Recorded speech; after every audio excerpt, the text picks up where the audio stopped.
يا صاحبي لطالبك ليل الغموض اللي سريت، وتاهت بك الخطوة مع ذاك الطريق الملتوي لمن وصلت النقطة تحتار فيها.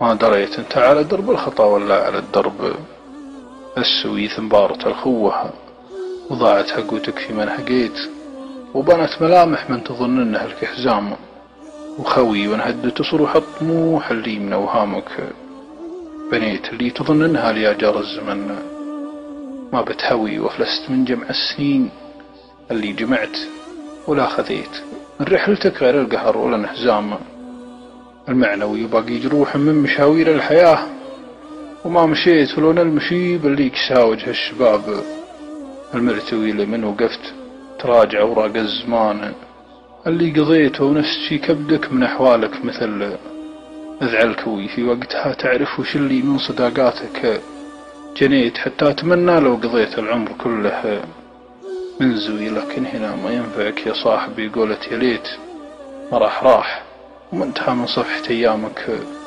طوي من عاش ما عنده هدف، ما ذاع له الى الارض صيت من رام شي من العلامة عاش دور الفوضوي. والشوك ما يثمر عنب ولا رطب مهما رجيت، من كان شربه منها ما يموت. ما والله روي يا صاحبي اللي انتهيت من الطريق اللي بديت، يا صاحبي اللي انتهيت من الطريق اللي بديت، وادركت بانك صرت في وضع خطير ومأساوي. ما هو بعيب اذا عثرت بخطوتك لا من خطيت، الكل يخطي وابن ادم من طبيعته يغوي. الكارثة اكبر مصيبة والبلاء لا من دريت انك على درب الخطا وتقول انا مشي سوي.